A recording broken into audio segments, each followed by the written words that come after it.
Good morning, everybody. I welcome to you for this wonderful scientific feast by Rajasthan Ophthalmological Society. Without losing time, we start the presentations. I invite Dr. Neeraj Khungar for his talk on optimizing toric IOL outcomes.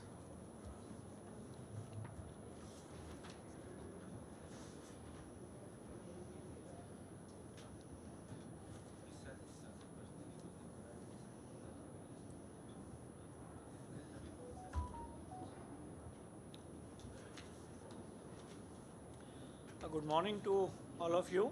So I'll be talking on optimizing toric IOL outcomes.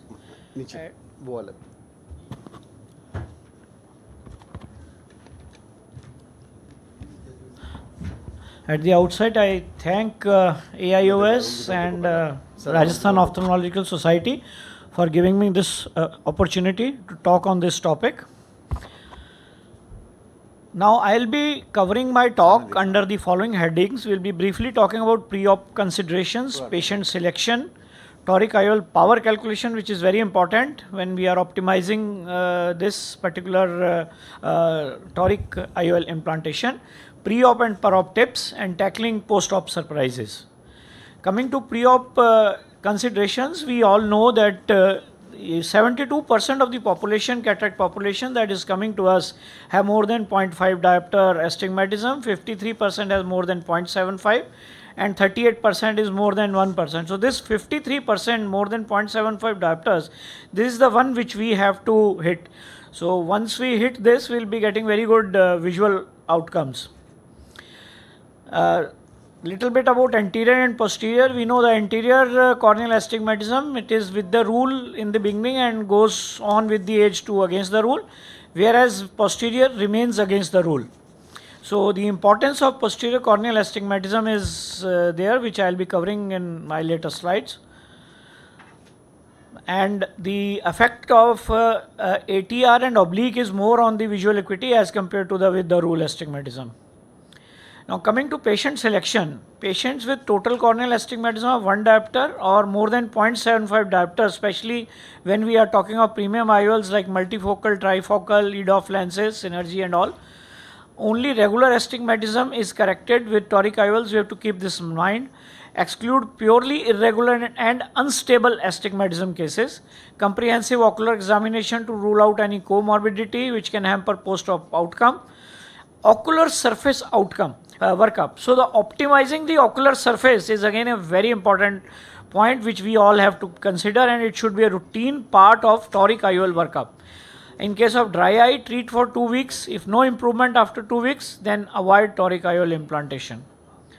So the poor candidates are irregular astigmatism, zonular instability, posterior capsular dehiscence, prior vitreoretinal procedures, glaucoma drainage surgical devices, poor pupillary dilatation, and corneal ectasia.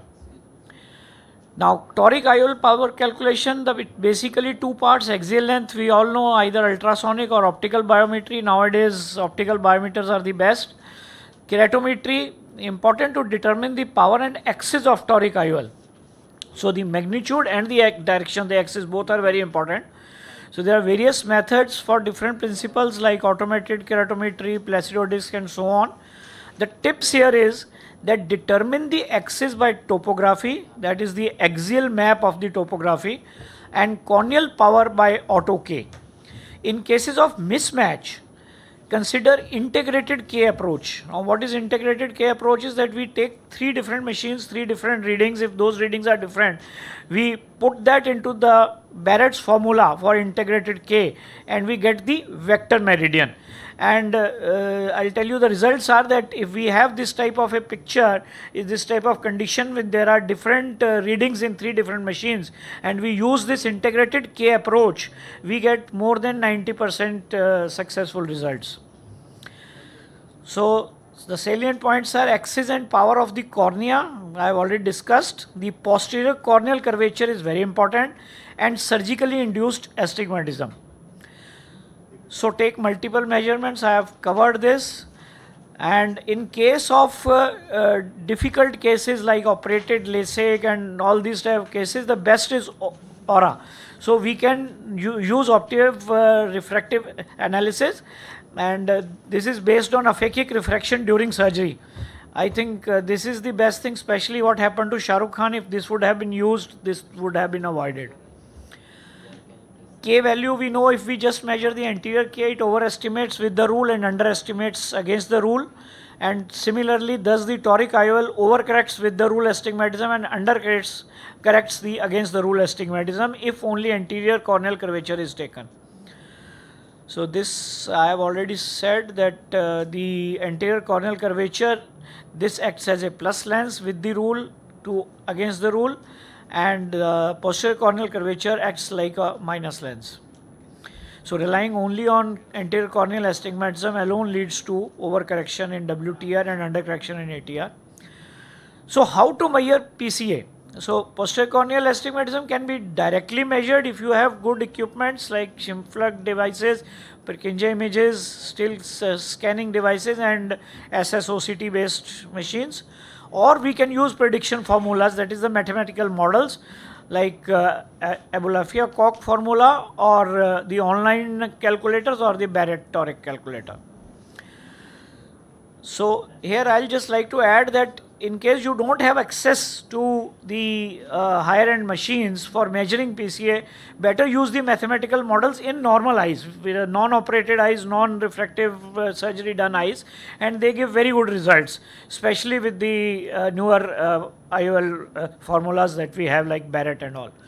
Now coming to SIA, now we all have to understand that SIA depends on surgeon to surgeon, incision size, incision location, superior or temporal, IOL size, corneal radius, corneal thickness and rigidity, and it is different for different surgeons. So prefer to take the centroid value, and it usually comes to 0.1 to 0.2 diopters. We used to take 0.5, but that is wrong. We used to get bad results with that. So what is a centroid value? Centroid value is basically a two-dimensional average of the magnitude and the direction. That is calculated by siacalculator.com. So, and then very important is that always keep your incision on the same axis. Like as a left-handed surgeon, I always keep it on 165 degrees. A right-handed can keep it on 10 or 15 degrees. That is up to you. But this you should always ensure. So coming to toric IOL alignment, their methods are manual marking. We all know bubble marker and pendulum marker. Then image guided systems are there, Varion and Callisto, and intraoperative aberrometry, aura I have already talked about. Coming to pre-op tips, pre-op patient counseling is important and address any unrealistic patient expectations. Always counsel for higher end lenses like multifocal, trifocal. Nowadays we have lenses like Pure C and all. We are getting very good results, though the near vision is not N6 with that. Evaluate the ocular surface. I have already discussed that. Rule out any ocular comorbidity which can cause undesired results. Check the pupillary dilatation, plan accordingly, and ensure accurate toric IOL calculation and toric marking. So this is the bubble marker that we are using. The bubble has to be in the center. So this is the marking how it should be. We should ensure that your 90, 0 and 180 marks are right up to the place. Don't hurry up here. This is a 5 degrees lens placement axis. So now once we have done that, the incision I make in such a way that my edge of my keratome is on the 0 or 180 degrees. So thus I land up in 165 degrees. So you need not mark 165 all the time, but when your edge is at the 0 degrees or 180 degrees, you will land up 165 degrees. Then always, that has I think gone by, we have to remove the visco from behind the lens, and I use the IA handpiece itself to dial the lens to the desired place. So remove viscoelastic thoroughly behind the lens, as I showed in the video, and because most IOLs rotate only clockwise, hence leave toric IOL 3 to 5 degrees anti-clockwise from desired axis before IA step, and final alignment to be done after wound hydration. Now a little word about tackling post-op surprise. You have taken care of all these things, but still you get post-op surprises. I think all will agree on that. So what are the potential causes of post-op surprises? We have to tackle here mainly the astigmatism surprises. Suppose we get a result of +2 -3 diopter cylinder, we can correct it. But if we get -2 -3 diopter spherical, -2 diopter cylindrical, that will not be corrected by dialing the lens, rotating the lens. So how to prevent these and how to fix these poor outcomes? Prevention is always better than cure. So tear film, I am again and again emphasizing on the tear film. So to optimize the toric IOL outcomes, we have to optimize the ocular surface. So, and importance of measurements in premium IOL. In our center, our 2 optoms take independent readings, and then we match those readings, and accordingly we go accordingly. And importance of patient positioning. This is very important. If the patient's head is tilted when you are putting the patient is on the IOL Master 700, you will get bad results. So, and correct alignment. So this is what we have already, always an assistant who holds the head of the patient in such a way that the head is vertical. And then we have to know that in high myopes and high probes, the effective lens position that we have to understand. Average eye, the IOL plane to corneal plane, the power is 1.45, whereas highly hyperopic it is 1.2:1, very myopic it is 1.75:1. The prevention is always use higher end formulas like Barrett toric calculator, which takes care of this ELP. Surgical mistakes, inadequate visco removal from behind the lens, and overinflated chamber. What happens if you have an overinflated chamber? The lens, it will be a larger bag, the lens can rotate immediately once the patient stands up from the table. And failure to take into account the surgically induced astigmatism. So every 1 degree, we know this, there is a 3.3% decrease, 33 on 10 degrees, and more than 30 degrees, the effect is lost. So summary of causes is pre-op measurement errors, incorrect marking of reference marks on the cornea, incorrect placement of the IOL, surgical mistakes, inadequate visco removal, and overinflated chamber, failure to take into the impact of SIA, and incorrect IOL power on the corneal plane. So how to tackle this? Evaluate on slit lamp. There has been a significant lens rotation, go in and rotate it. But when to rotate it? Usually the rotation occurs in first hour. So we don't discharge the patient immediately. Toric patients, we don't put a pupillary constrictor on the table. After 1.5 to 2 hours, we see the patient. If there is a rotation, my point is we don't take up immediately for re-rotation. Because if whatever is the cause of rotation, it will again happen. So we need to wait for 1 to 1 week preferably.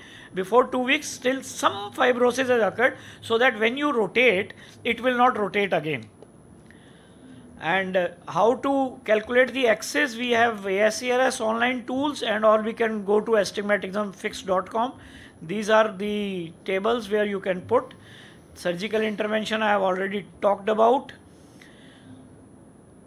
And if the patient needs an IOL of different refractive error, the surgeon should act promptly. Here you need not wait for 1 to 2 weeks. You can replace the IOL earlier if it is the spherical power mistake. There is a small video how we basically do the rotation. Yeah, it's done. It's done. So other options are excimer laser and IOL exchange, glasses contacts, the ORA I have talked about. Thank you. Thank you, Dr. Neeraj, for a very comprehensive presentation. One observation I like to share with the house is, I have seen most leading phaco surgeons little apprehensive or little more concerned when they are doing a toric IOL. They will post such cases on the top priority of their operation list, then they will perform the conventional IOS. And I would like to know from Dr. Jhala, his comment, as Dr. Neeraj has rightly emphasized on evaluation of posterior corneal astigmatism. This has come up in last few years. We were not doing it in yesteryears. So how it has made a dent in the overall outcome of the surgery?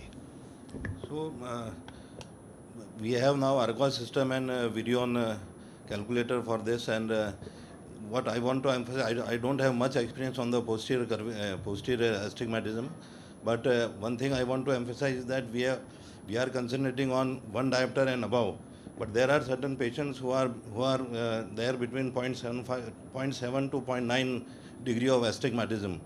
So in our Argos calculator and Virion system, there are such patient may also need toric IOL. So we neglect this patient, but there is a model in Alcon. Alcon have come up with a model, T2 model, so that should also be considered. So to get better post-operative outcomes. It is especially important if we plant multifocal or trifocal lenses with 0.9 or 1 diopter astigmatism. At that cases, in that cases, we should plant toric multifocal or toric trifocals. Dr. Arun, would you like to share with a very short comment? I very much agree with Dr. Gulam that now if you're planning for an ametropia for the patient, even if there's a 0.75 cylinder or even 1 cylinder, we usually, and the patient is going for an EDOF or a multifocal IOL, we'll go in for a toric. Earlier, our cutoff was say maybe 1 cylinder, 1.25 cylinder, but these days with good results, surgical outcomes and good predictable outcomes, we even go with 0.75, and if there's less than 0.75, we try and adjust with the site of the incision. Thank you, One Dr. point I Neeraj. like to add here, in high myopes, in very high myopes, usually some people say that you put a CTR. So usually CTR doesn't help as far as the rotation of the IOL is concerned. It helps to stabilize the bag, but if you are putting a CTR to stabilize the rotation, it doesn't help. What's last question? What is your experience with toric IOL in irregular astigmatism patient? See, that is a talk altogether different. It is a different talk, but what I'll say here is that in post-RK patients or where the astigmatism is stable, there it definitely helps and gives much better results as putting a normal lens. Lens. Right. Thank you, Dr. Neeraj, once again. Now I call upon Dr. Saurabh Bhargav for his presentation on hydroimplantation irrigator, a new device for IOL implantation. Dr. Bhargav from Bikaner. Thank you, ROS. Thank you, AIOS. My talk is on hydroimplantation.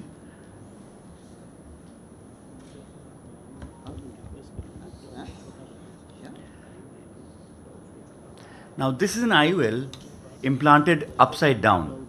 Not a very common occurrence, but still may occur from time to time. Now, here visco needs to be reinstilled, the IOL needs to be flipped, and in this intraocular gymnastics, time is wasted.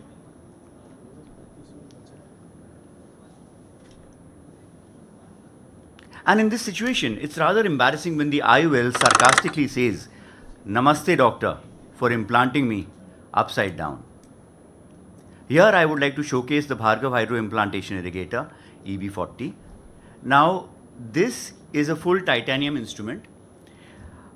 It's similar to the bimanual irrigation cannula, but with enhanced ergonomics. The full titanium instrument has the following features. The grip is better, the tube is longer and more sturdy, with a gentle MST curve, and it tapers as a spatula with a fine spoon-like end. Now, this is 1.1 millimeter side port compatible, and the streamline flow is directed downwards and forwards, that is towards the posterior capsule. So you can see there's a stark difference between the conventional and this one. So the bidirectional flow of the IA irrigator is very different from the streamline flow, and that creates turbulence in the anterior chamber. Because the tube has a lower resistance, the flow pressure is good enough to maintain the AC rock solid at vacuums of 550 and above. Now, as is seen here, the posterior flow continuously lavages the posterior capsule of any fine cortical elements adhered to it. The solid design also acts like a globe fixator. So when you're implanting the lens, your eye remains very stable because it's a stronger version of the IA cannula. So the globe remains very stable. Because of the increased length and spatulated spoon-like end, it reaches beyond the optic-haptic junction, facilitating the IOL to be guided directly into the capsular bag. Now, all that is required is to rotate the lens to the 3 and 9 o'clock meridians. And since no visco is involved, the ports are hydrostitched, and the reassuring aliquot of intracameral moxifloxacin brings us to the end of surgery. So the bottom line is that the speed, efficiency, and safety are all maintained without the use of OVD at any step of IOL implantation.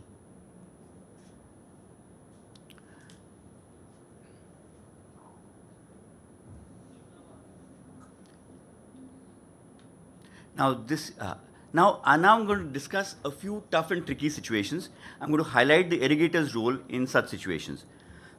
These situations we all encounter in our day-to-day practice.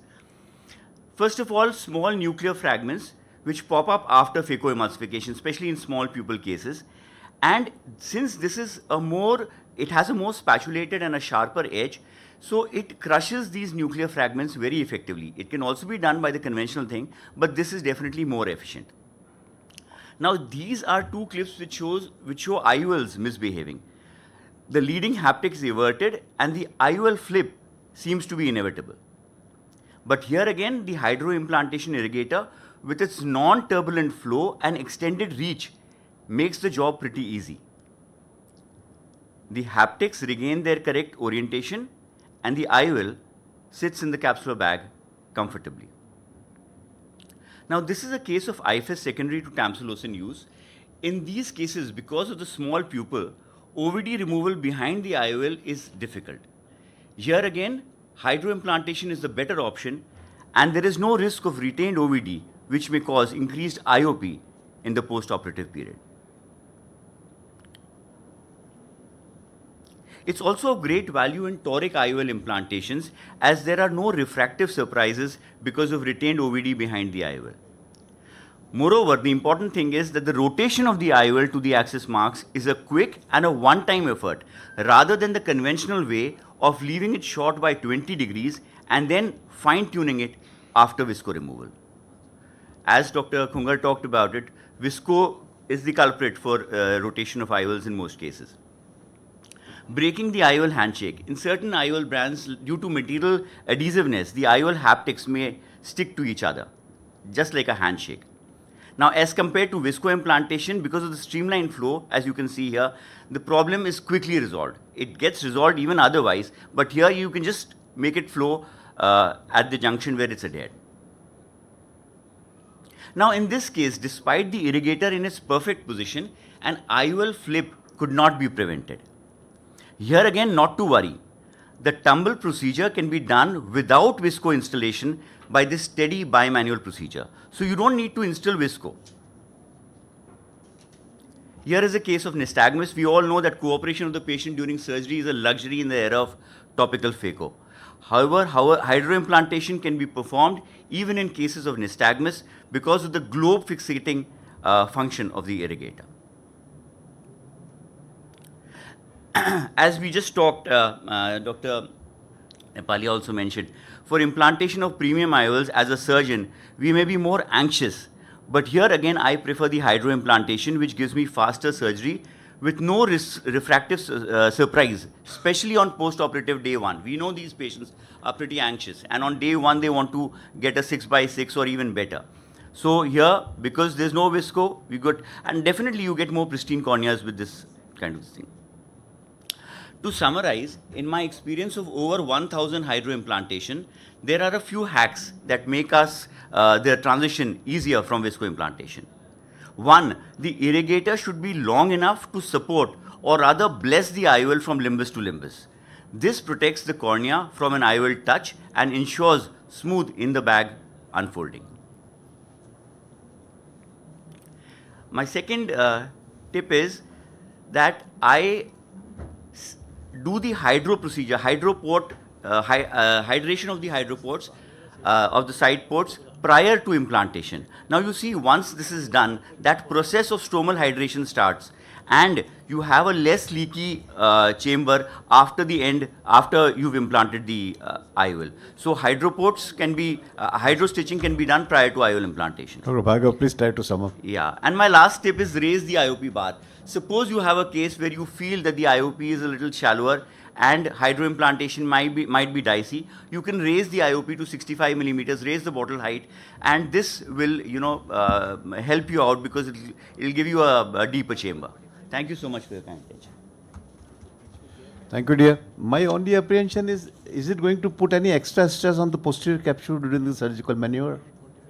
Sir, because of the streamlined flow and the good flow pressure, so the AC is rock solid. It's just in our mind that visco would be a safer option. Obviously, if you have, let's say, a polar cataract, or if you have some kind of complication during surgery which would jeopardize the result, don't go for it. You can go for visco implantation. Thank you, dear. Thank you for your nice presentation. Now I call upon, sorry, Dr. Kungar has a point. Kungar, 1 minute. I will Yes, interrupt. videos very nicely done. One thing I like to mention that you have been placing all your IOLs in 3 and 9 o'clock. Basically nowadays to take care of the negative dysphotopsia, we are preferring a 0-180 degree implantation of the haptics because that gives lesser amount of negative dysphotopsia. That's the same thing. It's 3 and 9 3, 9 and 1, Like 0, 1. rather than vertical. No, same. That's what I'm doing. That's the same thing. 0, 180 and 3 and 9 is the same. I will request only one thing, that this session is up to 10:30. Sorry, 11:45. I invite And we have more speakers Dr. to speak. Harshul Tak So we can reduce the talk time, have a Very discussion. energetic man. That is better. for his Yeah, we can presentation have on a FACO short in talks and more difficult discussion. situation. Otherwise, also he is a man to be approached in difficult situations of ROS. But let us see how he shares for FACO in difficult situations. Thank you so much, sir. And at the outset, I'd also like to welcome all the people who have come for this ROS session. All our stalwarts are here of the society. And I'll quickly sharing 1 or 2 videos. We can, as we are short of time. Can I have feed from my? Okay. Right. So this is the case which is the intumescent cataract. We all know that it's really difficult to deal with these kind of cataract because of increased intracapsular pressure.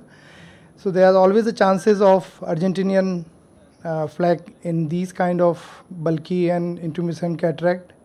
So the technique which works best, and I've been advocating and sharing this technique, is the sequential 2-stage capsulorhexis, which works in almost all of the cases. So initially I just create a small capsulorhexis, very small in the center. You can see all this liquefied cortical matter which is there. So once you have this rhexis, you can go and use a 26 gauge cannula to debulk capsular bag, see the liquefied matter which comes. It's important that you bulk from side ports as well, so that you have debulking, and after that you can give a tangential cut and make a good capsulorhexis. So it works in almost all of the cases, but sometimes there are situations. Let's see this case in which antechamber was very shallow, just 1.7 millimeter here. So I give a nick here and attempting 2-stage capsulorhexis, going and putting high molecular weight OVD and initiate capsulorhexis. And once I reach in this area, now just have a look that because of the wrong forces, it's tending to go in periphery. Now, the moment you try to do anything at this stage,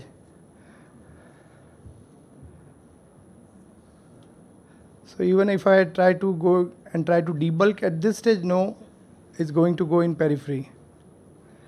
So we have a torn rhexis here. So what to do now? So after you have this, don't panic. You go and debulk whatever cortical matter is there. Now your goal is to fashion the capsulorhexis in the remaining area so that it's just in the one area is discontinuous. So we go ahead and give a cut there. and complete capsular access. And now you don't have to do much of lateral separation, just chop the nucleus, slightly rotate, and just take out this one piece of cake with little separation. And this is a flutter sign which you can see capsule is fluttering. It means that there is no wraparound tear at this stage, so you can safely continue also. So which is described by Dr. Rohit Om Prakash. This is the old video. That time we didn't realize that this kind of sign is there.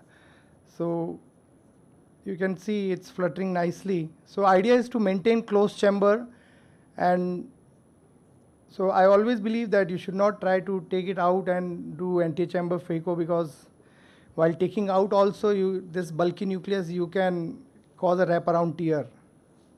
So just stay calm and take off all the nucleus and maintain closed chamber. See, I am putting OVD before I take out my phaco probe. And then you go ahead and do bimanual irrigation aspiration. Come in the area where tear is there in the last, and be careful in that area. So I'm maintaining closed chamber at all the stages, and here I am just. So this is, I think, this video was presented in ESCRS Washers Symposium, I think 9 years back. That time I was very brave. So this is hydro implantation, and in this situation also, so the IOL, it goes in the capsular bag. So if you have a rhexis which is overlapping much, you can always enlarge in the end. It's very important, otherwise phimosis will occur. So I'm just maintaining the chamber with irrigation cannula and giving the snips with micro scissors. So this is the micro lens which we used a lot those times, which used to go through 2 mm incision. So in the end, again, see the importance of maintaining anterior chamber. In the end, you just go ahead and hydro stitch incision before you turn off your infusion and finish the case. So this is the case, 7th post-operative day photograph. IOL is nicely sitting in bag, and you can see the torn, which is rhexis, which is there. I'll quickly just show one more video and finish off in 2 minutes. So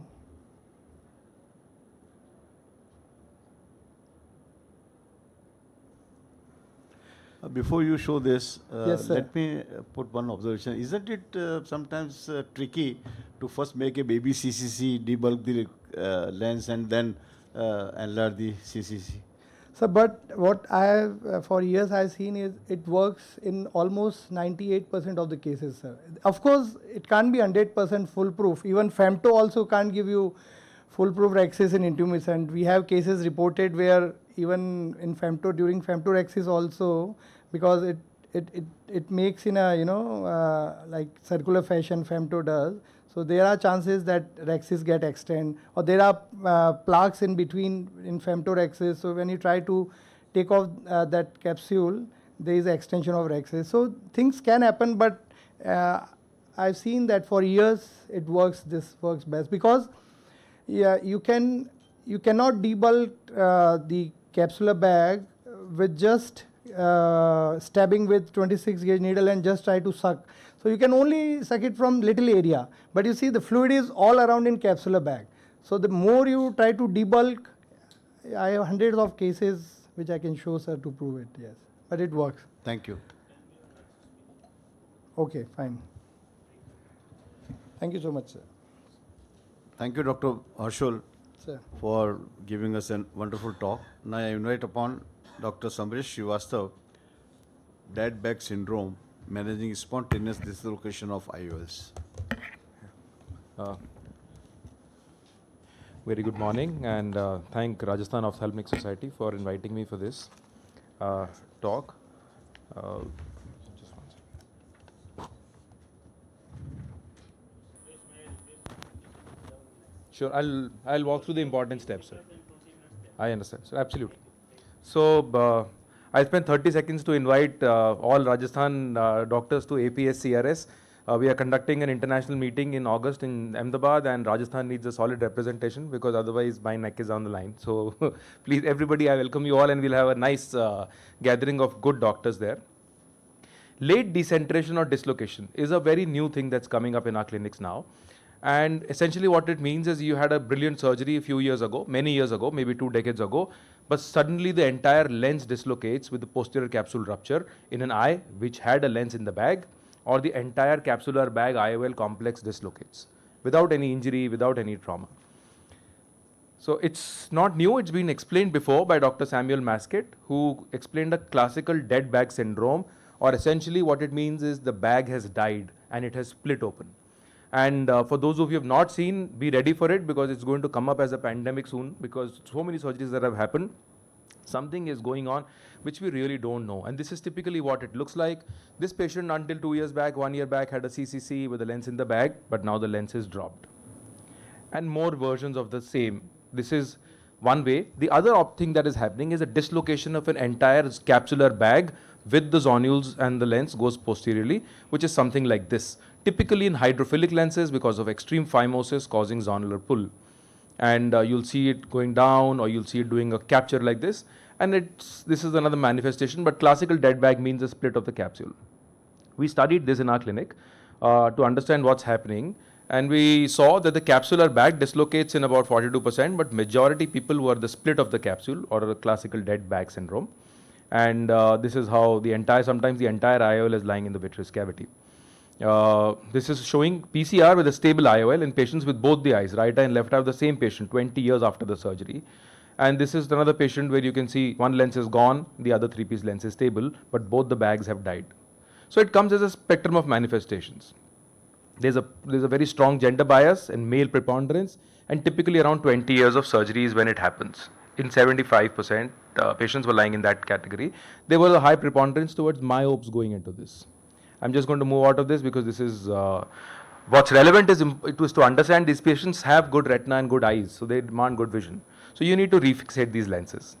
Vitrectomy is a taken, so it's not purely an anterior segment surgeon's job, and it requires a retinal colleague that works with you. It has to be a combined approach. For a long time, we've been using transscleral fixation using a Gore-Tex suture, but over the years, this has fallen out of fashion because it requires a certain amount of surgical skill, and it also requires a little bit of patience and off-label use of these sutures like Gore-Tex, which can later cause granulomas. So what I prefer to do, although these things give good results.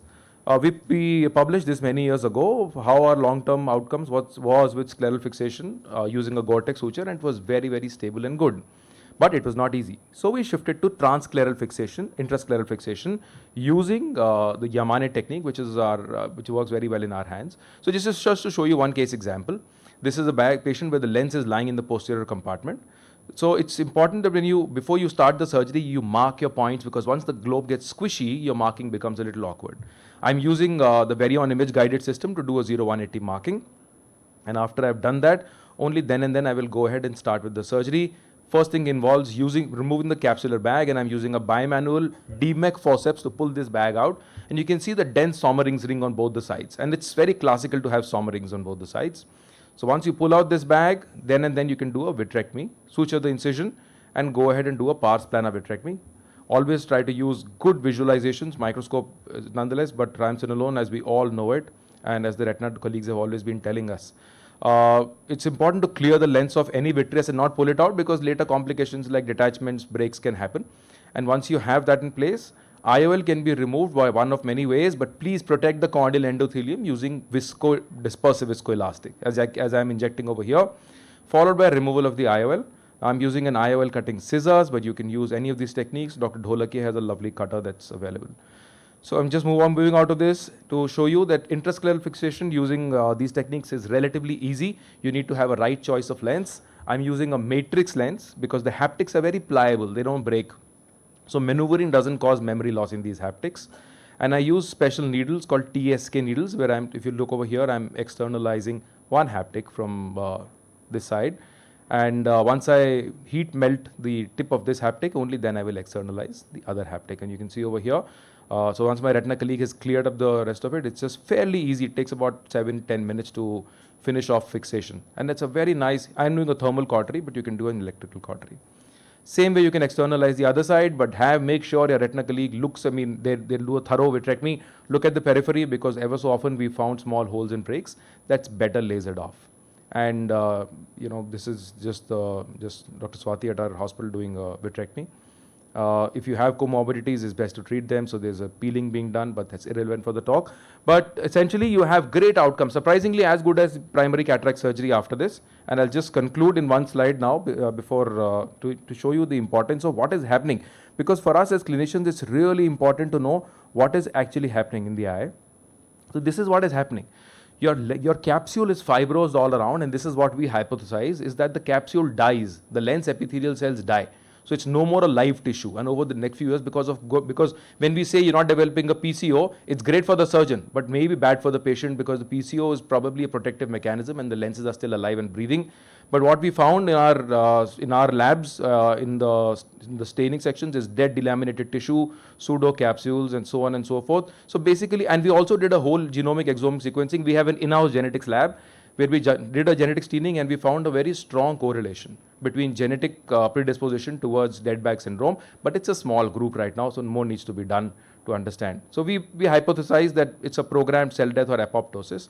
So it's important for us to tell the patients when we operate them that they need to be under constant follow-up, and it's doing a cataract surgery is not the end of their problem. And maybe a multidisciplinary approach initially until the paradigms are set for surgery, using a retina colleague and help give very good results in these patients. Thank you. Thank you, Samresh. And as you correctly said that this is going to be a pandemic and tsunami is there. So I call it like a IOL dislocation tsunami. And every day we are seeing some patient who are coming with this, that I was having a stable, good vision over the years. Now what has happened? I never had a trauma or something. And the reason is that the bag is dying. This is the correct said. So now I invite Dr. Vishal Agrawal to deliver his talk on all roads to Rome and different shades of secondary IOL. And after that will be Dr. Arun Shetpal, and we'll omit the talk of Dr. Suresh Pandey because of the paucity of the time. Because we have to finish at 11:45. If time is there, I'll present it.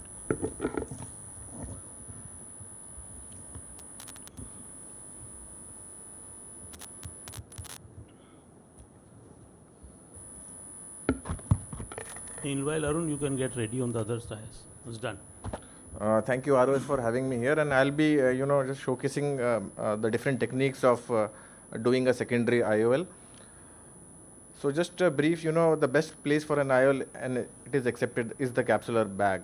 But intraoperative complications and subluxated lenses, congenital conditions can lead to insufficient capsular and bag support, and therefore secondary IOL implantation has a big role. And it has come a long way from SF IOL to glued IOL, Yamane techniques, and now the latest techniques here. So I'll be quickly passing through all these videos. So these are few videos of internal fixation of the IOL. So this is a case of, a dense PVR RD case, and there is a subluxated 3-piece IOL.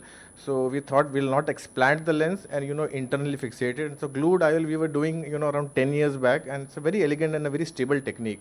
So just the basics for the beginners, that you make, these scleral flaps. They should not be very superficial, they should not be very deep, and the marking has to be done at 0-180 degree very meticulously. There should not be any tilt because of that. And then you fashion these flaps at, at the opposite quadrants, and then you make the chariot tunnel with a 26 gauge needle, and you can stain it with trypan blue so that you can identify it while taking the haptic. So here we, get hold from the glued IOL forceps, the haptics, and we take out with the help of dialer, we expose the haptic. It's all done internally, and take it out into the anterior chamber and grasp the haptic with the end gripping forceps, and exteriorize that haptic from one end. And the assistant is holding the other haptic from the other end. And when the haptic is out, you just simply tug it into that chariot tunnel which you have made with the 26 gauge needle, and then you can apply glue or you can put Vicryl. You just have to close those flaps. And the beauty of this technique is the rest of the maneuvers, the detachment, the PVD induction, all these maneuvers are done seamlessly with a very good view, with a stable IOL. And even under air, you can see there is no air in the interior chamber, and there is no tilt of the IOL. So that is how stable this IOL is with this technique. And just again for the beginners, what you should not do, a few tips here. So these are the, one of the very initial cases that is being showcased. The flaps are very superficial and thin and flimsy, so they can, cut through. The the entry is a little premature, so you can have a drag of the iris root, and that can lead to torrential bleeding, and the things can become, very hazy with vitreous bleed. Again, a case of internal fixation of the IOL. So the dropped IOL has been picked up, and now the ideal way is always to bring the IOL into the anterior chamber and then manipulate all the haptics from inside. But here what we are doing actually very dangerous acrobatics. It's dangling and we are trying to get hold of the haptic. Fortunately, in this case the patient did fine, but this should never be attempted, and the IOL ideally should be bought in the anterior chamber and then be manipulated. Another case of internal fixation of the IOL. This is a acrylic lens and for haptic, and this was a traumatic blunt trauma, and the whole IOL back complex was subluxated. So what we do here is that to avoid entangling of the 90 proline in the iris, we insert a cannula from one side, make a flap from the other side, insert a 26 gauge needle, and use 90 proline. So we railroad into that 26 gauge, and extrudize all this haptics. We do not tighten it, we have to tighten it from the other end, and the same maneuver is carried out from the other end. Here we are inserting the 90 proline from this end, and inserting it into the 26 gauge needle, and when all the four ends are out, then we tie and titrate, and you can see the excellent centration of the lens here. So Yamane is a technique which we have been using for the past 6-7 years, a very elegant technique in which, especially in cases where there is not much iris support and the anterior segment is not compromised. So again, these are the mistakes we made initially, and you can here see that you should not pull the haptics much. We are using here the 3-piece lens, and the haptics are not as pliable as Samresh said in the IOL he is using. So if you pull that, you can see on the right side of the screen, there was a lot of pull, and the IOL is decentered toward this side, so the haptic comes off from the other end. Similarly, the marking is very important. So you have to follow the strict 0-180 degree marking, and if you do not follow that, there is a lot of difficulty, especially in the trailing haptic. So here we have injected the 3-piece into the anterior chamber. So the leading haptic is not a problem in Yamane technique. That comes out very easily. And now you can see the second needle is injected actually disoriented from the first needle. It is not exactly opposite. And now what happens is the whole IOL needle axis is shifted, and there's a lot of difficulty in dialing and threading that haptic into that 26 gauge needle. And this is because of one simple mistake, that we did not oppose our needles, this is happening. So we have modified many things here. So 0-180 degree marking, the needle is inserted. So we insert both the needles simultaneously. So we keep them there, the 26 gauge needle, or you can use a TSK needle. After those needles are inserted, we directly through the injector system thread that haptic, the leading haptic, into the 26 gauge needle, extrudize it, and after that the trailing haptic is extrudized in the second step.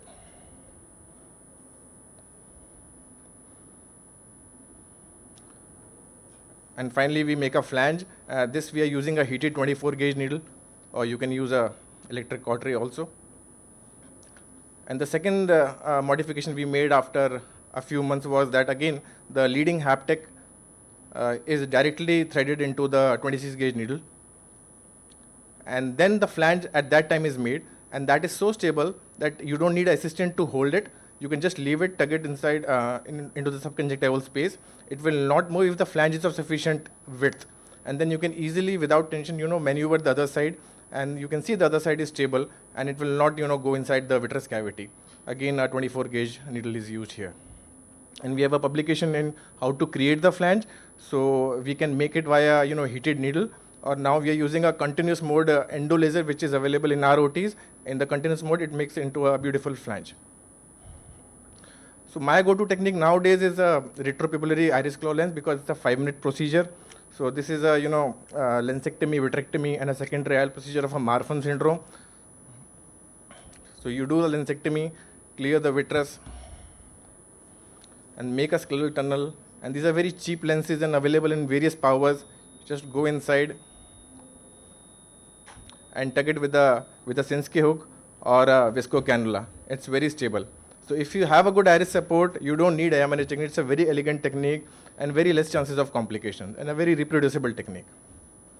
Of course, heroics are not universal and you should not try them in every case. This is a 80-year-old one-eyed gentleman with a late dislocation of the IOL capsular bag with a poor retina. You can see he had a good specular count and he was one-eyed. We just explanted the dropped IOL and inserted our good old AC IOL, and the patient is doing fine and has a good quality of vision here also. So to conclude, sutureless techniques of course are the futures of secondary IOLs. They provide reduced morbidity, decreased operative times and excellent long-term safety. Of course, a definite learning curve in every technique is present, so especially the young surgeons who are performing it should need a backup plan like a AC IOL for the initial cases. Thank you so much. Thank you, Dr. Vishal. It's amazing, a leading retinal surgeon of our state highlighting and sharing his experience for secondary eyes. Thanks for your wonderful presentation. Now I'll call upon Dr. Arun Kshetrapal, who's going to talk about cataract surgery in post-RK patients. I'd like to share with the audience that in Ajmer, we have got hundreds of cases who have undergone RK surgery couple of years back at Indore, and now they are in trouble as far as their IOL surgery is concerned. So let us see what Dr. Arun Kshetrapal has to share with us. Morning everyone, I'll straight away go to the point. We all know that RK was a popular corneal based refractive surgery for correcting myopia way back in 80s and 90s. In which there was a near full depth radial incisions were given on the cornea, leaving a central 3 mm zone, and as a result of these incisions the central cornea will flatten and resulting in myopia correction. So basically there are three challenges which come in patients coming with cataract who have been operated upon earlier for RK. There's a difficulty in achieving post cataract surgery target refraction, and there's a decrease in corneal integrity from the compromised incisions because of those RK incisions, and there's an instability of refraction, and there's a continuous hyperopic shift even after 10 years, 20 years. So there's a continuous hyperopic shift. So errors in IOL power calculation are basically because of three reasons. One is keratometric index of refraction for the cornea doesn't holds good now because of the change in both the anterior and the posterior corneal curvature. There's a difficulty in measurement of the corneal power because there's a flattening of the central cornea, and most of the instruments they measure the paracentral corneal power and they extrapolate the central corneal power. So there's error in corneal power measurement and misleading ELP or the effective lens position, because again the central cornea is more flattened as compared to the paracentral cornea. If you can appreciate in this OCT, not only the anterior surface of the cornea is altered, but the posterior surface of the cornea is also irregular. This is a case of RK, a patient who has undergone RK. So preoperative evaluation would basically include a good history of taking, if available, the preoperative K values and refraction. Slit lamp examination basically aim to know where are the all RK incisions, and you plan your main port incision, the phaco incision there and there on the slit lamp. Since these patients may be hypermetropic right now, but they were myopic earlier, so you need to do a detailed fundus examination and a good corneal power calculation. Basically, we are using Scheimpflug imaging, which measures both the anterior and the posterior curvature of the cornea and gives us the corneal power.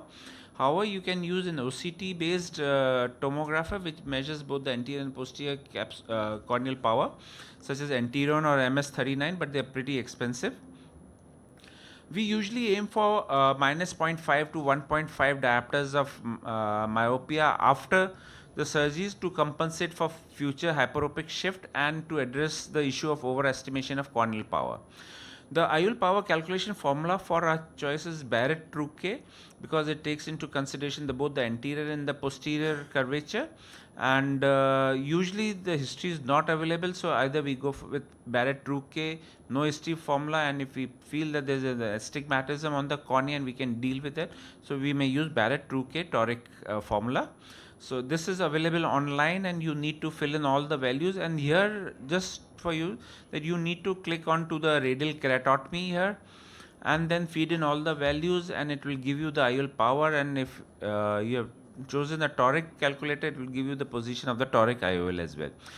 Alternatively, you can go to ASCRS online IOL calculator, and wherein you will need to click this prior RK and feed in all the values, where as much as you can feed in. You don't need to feed all the values, and it will give you the IOL power calculation. But my preferred IOL power calculator is the Barrett 2K. And which IOL you would implant? I will go in for a negative aspheric IOL.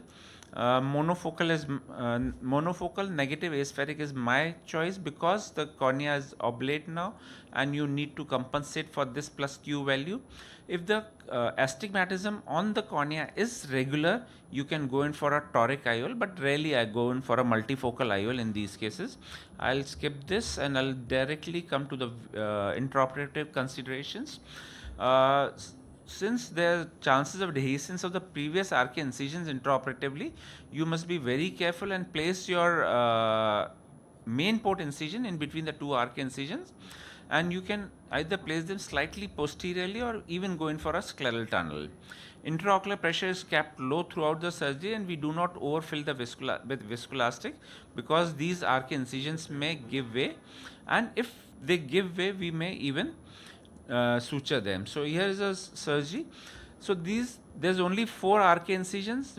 We have ample space for our main port incision, so we don't alter our technique in such cases. So you make your usual incisions wherever you want, because there's an ample space between the 2 RK incisions. In the next case, there's an RK incision temporally, so you need to improvise your main port incision and shift it slightly inferiorly, so that you don't intersect the RK incision. So you may have to improvise your incisions. Here, if you can appreciate that while putting in the lens, the RK incisions gets opened up, there's a dehiscence of it.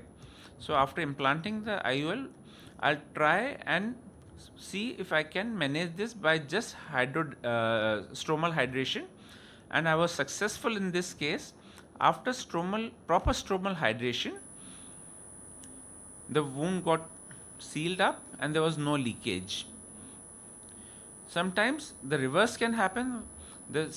All the incisions are closed, but the moment I hydrate the stroma, the incisions open up. So you have to be very, very careful while hydrating the incisions. Here I am trying and going slightly scleral, so that I don't open up the incision. There was no space in between the 2 RK incisions, so I have to go slightly scleral. And after the surgery, when I close, you can appreciate that all the incisions are intact, which were traversing the main port incision. And if your incisions open up, you need to suture it. Just apply a suture. There's no harm in putting up a suture, which you can later on close this. You can later on remove this suture. So in conclusion, to minimize post-operative hyperopia, use a corneal tomographer or a good system to calculate the corneal power, and aim for -0.2 to 1.5 diopters of myopia post-operatively. Intraoperatively, it is of paramount importance to decrease the possibility of RK wound dehiscence by avoiding the intersection of the main anti-incision with the prior RK incisions and preventing high intraocular pressure during the surgery. Thank you very much. Thank you, Dr. Arun, for nice presentation. My question to Samresh, can we put multifocal or EDOF lenses in such cases? Intrascleral, if the capsular bag is, no, I would not advise. Because despite on the table seeing that these lenses are centered, when we did a UBM, there is a slight amount of tilt. No, I talking about the RK patients. RK patients. RK, sir, if the topography shows regular astigmatism in the pupillary area, I may counsel them for an EDOF lens. Yes. Not for a diffractive. So what is your experience, sir? we do EDOF, lot of EDOFs in these patients. Again, the cornea should be regular. Even if there's a regular astigmatism and we are able to identify the major axes in astigmatic cornea, we go ahead with the EDOF toric. Multifocal we try and avoid for the obvious reason. There's a loss of contrast sensitivity, etc. in these cases. And if the cornea is irregular, multifocal is a big no. Do these patients continue to have optical aberrations in their regular routine life? Yes. Once the cornea, the corneal abrasions, they'll stay with you forever. You can't do much about it, and it's better not to touch these abrasions and not to correct them with laser. Yeah. Ks are so flat sometimes. They're at 28, 30, 32, 30, especially in the 30 those major RK. So it's better to tell them that it is their problem and show them the topography. Because despite our surgery, I don't think we can give them some of them a great outcome. Right. But 4 cuts, 8 cuts, they do pretty well. I have a lot of cases, 8 cuts, in whom I have implanted torics, EDOF. They had very good vision and they are maintaining good vision post-operative. That's wonderful. Thank you once Thank you. again. Mic is on. Not coming? Yeah. Okay. So my concept is that RK patients are having multifocality on the cornea. Even many of the monofocal patients, they have 6/9 and N6 or N10 kind of vision. So there is no place for multifocal. Definitely EDOF have a place. Yes. And advanced monofocals, they give majority of the time good vision. Right. The another thing, as Samresh has sent out, that the patients may be 28, 30 or 29, and it is very rare that you will end up in emetropia. So just promising multifocality without a concept in your own that emetropia will be there, I think it is not a good thing. Because you will have a problems more often than actually not having a problem. So in patients who have many cuts, maybe 16 or something, we even counsel them for that you may require a lens exchange after the surgery. And in some cases, we even do a 2-step procedure wherein first we create aphakia and after a week or so we do a refraction and then we implant the lens. That is one good approach. And my choice of preference for IOL formula is you go on scrs.org and choose the post-RK formula and feed in the data of the pentacam also. Pentacam, yeah. That is very, very important in these patients. As somebody was just saying, anterior and posterior curvature. The anterior curvature, posterior curvature concept remains, the posterior curvature remains same in the post-laser surgery. But in RK, the overall cornea becomes flat. So anterior and posterior curvature both changes. Both the anterior and the posterior curvature changes. Better to feed in both the data and then you will have more predictable results. And still you should aim, as you correctly said, for myopia rather than emetropia. With this, we come to the last presentation of this session, which was to have been done by Dr. Suresh from Kota, but as he had to leave for some urgent matter, Dr. Virendra Agarwal, our president and ROS, is going to talk about his presentation. As we all know, Dr. Pandey is a versatile surgeon and a good speaker. I will not be able to do justice to his talk the way he wanted. But what I want to just convey the message. First thing, I must congratulate the ROS team for making this program a very unique program for which the routine problems we face day in, day out, and the bread and butter of the cataract surgery, it is being discussed in detail. And the pediatric surgery is also a requirement for all of us. And what Dr. Pandey wanted to present, there are some innovations and some new things. And the important thing, the pediatric eyes are slightly different, but still they need a similar kind of precision. And as he said, the history was the same. The couching was the first surgery for cataract and similar was there for the children's. Though we know that these kind of things will not be very good. They are high hypermetropes and not giving the correction will lead into almost no development of vision. Bilaterality in one way advantage, the other way disadvantage. Unilaterality you need to address faster. The chances of development amblyopia are more often in unilateral cataracts. Bilateral cataracts can be slightly delayed for the treatment, but when both eyes are blind, you can understand how the child is going to behave and what will be the mental development and physical development. I always have one more important thing to say for the pediatric cataracts, that the pediatric cataract or the vision in the pediatric age group is going to decide his future. Because what all he is seeing, he is learning, and his learning is compromised, which many people just can ignore, but we should not ignore because we are all intelligent people and we know that how the things to be done for the pediatric patients. And I also would like to do a pediatric cataracts myself, particularly for the favor. And there are times when they are not affordable, so you can reduce the charges. Sometimes you can do free, but not always. Those who are affordable, we should charge enough. And the concept of amblyopia, that you require to give time of yourself, that is very, very important. And here comes the innovation what he wanted to present, that there is a swept source OCT handheld and can do a biometry. So major problem in pediatric cataracts is what? We are not able to actually measure the actual power. Though there are different formulas and situations by which we reduce that how much to be done, but accuracy is still not there. So based on the keratometry, you should use handheld keratometer, and then you can do a biometry that will be much more accurate. Otherwise, you can use a contact immersion A scan, but there are doubts that when we do a immersion A scan on the table, should we continue the surgery or should we not continue surgery? But instead of giving 2 GAs, we always do this way, that we do immersion and we do surgery in the same sitting. But if such instruments are available, we will be having a freedom to do it. And the point is very well taken, that MICS with vitrectomy. Vitrectomy, you can do anterior route, you can do a posterior route. Now we know that doing through the pars plana is much more safer, much more effective, and reducing the complications. And it is not as difficult as we were thinking, but you should know where to insert a trocar, because the pediatric eyes, the structure is small, and we need not be 3 millimeter or 3.5 millimeter in adults as we do. Here we limit is 1.5, 2 or 2.5 depending on the age, and averagely it is almost 2 millimeter from the limbus. Go with the trocar, and self-seat trocars are better, and pars plana vitrectomy with the cut rates which is slightly higher, and suction according to requirement you can do. And as Samresh was saying in the morning, that the posterior capsulotomy and other things can also be done. So you can do a posterior capsulotomy either by handheld, or you can do it by the cutter itself also. The use of radio frequency, plasma blades, femtolasers, and these Zepto kind of lasers can be used for doing a capsulorrhexis, because it's a very big issue to achieve a adequate size and centration in the pediatric cataracts to a capsulotomy anteriorly and posteriorly both ways. And these kind of machines can be of help, but they are having a big cost, non-availability to a routine patients. And as I said in the beginning also, that many patients are not very affordable, so it will be difficult. And there are two important challenges which are there. Visual axis opacification means the PCO, and the myopic shift into the power, which can be controlled, which can be out of control. And sometime I seen, I don't know how much is the experience of the other people, there are many patients who are actually not showing the myopic shift also. So when the power was coming almost 40 diopter, we reduced it, and they are still maintaining the similar kind of hypermetropia, which is very hypermetropia.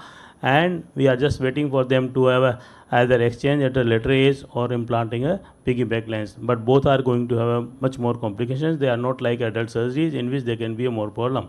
So that is the thing. And there is a different range by which you do a posterior capsulotomy, and by range you do a posterior capsulotomy plus vitrectomy. My choice is that when the patient is very, very cooperative, age can be slightly flexible. But as a rule, routinely less than 5, definitely it should be done both.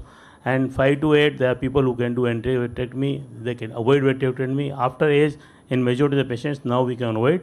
But there are literature who says that up to 12, it should be done in every case. Different formulas are there. I will not go into much of the detail, because we are not having that much accuracy as we can fight on the formulas. But definitely you can use SRK, SRKT or any kind of formulas and reduce as per your experience. So the flexibility has to be there. And innovation into this is, which is not still in use, is a light adjustable lenses, in which you implant a lens and the power can be readjusted after implantation. Sir, another 2 minutes. The Okay. play card has been shown. Yeah, thank you, sir. So the lens is implanted and a refraction is done, and after refraction you can do a special polymerization by a light, and which will fix the power, which will change the power into the desired power. And then there is another one by which you fix the IOL shape and power. So that is way it can be done, and you can achieve the emetropia in almost all. But still it is not commonly used. It was under trial for a long back, but at least for now few years I am not hearing anything about it, that why this is not being under use. And Dr. Pandey is doing a reflection himself. So my request, all the doctors who are here and doing pediatric surgery, do reflection on yourself. You will realize many things. You will do a better reflection than optometrist, and you will see the visual axis is really clear or not clear. And the clarity of visual axis is very, very important. If there is an interference, then you need to do some surgery, some cleaning, or whatever is required should be done. Glasses and contact lenses, preferably if you are leaving aphakia, contact lenses should be used. If you are doing pseudophakia, then glasses are enough. My cutoff now is 6+ months of pediatric age. I implant lenses, but there are sometimes we are waiting for 1 year or 1 year plus. Long-term sequelae are very, very common, and these are the reasons that the pediatric cataract surgery many people are not doing. And the long-term glaucoma, the capsular phimosis, capsular opacification, there can be some changes into the retina which cannot be ignored. So you need to take care of the retina colleague also for retinal examination.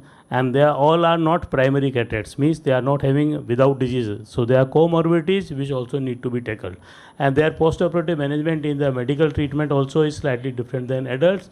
They may require some time atropine more often than longer period. So and please sum steroids. up. Next session, people are Thank already you. around. Thank you.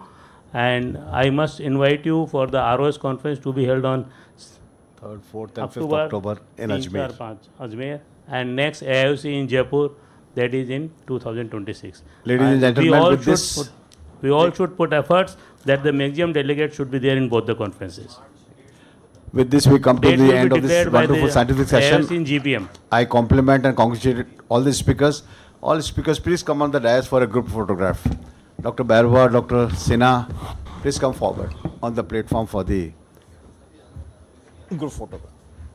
Dr. Vishal, Dr. Jhala. हाँ, पर आए।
Long live AIOS.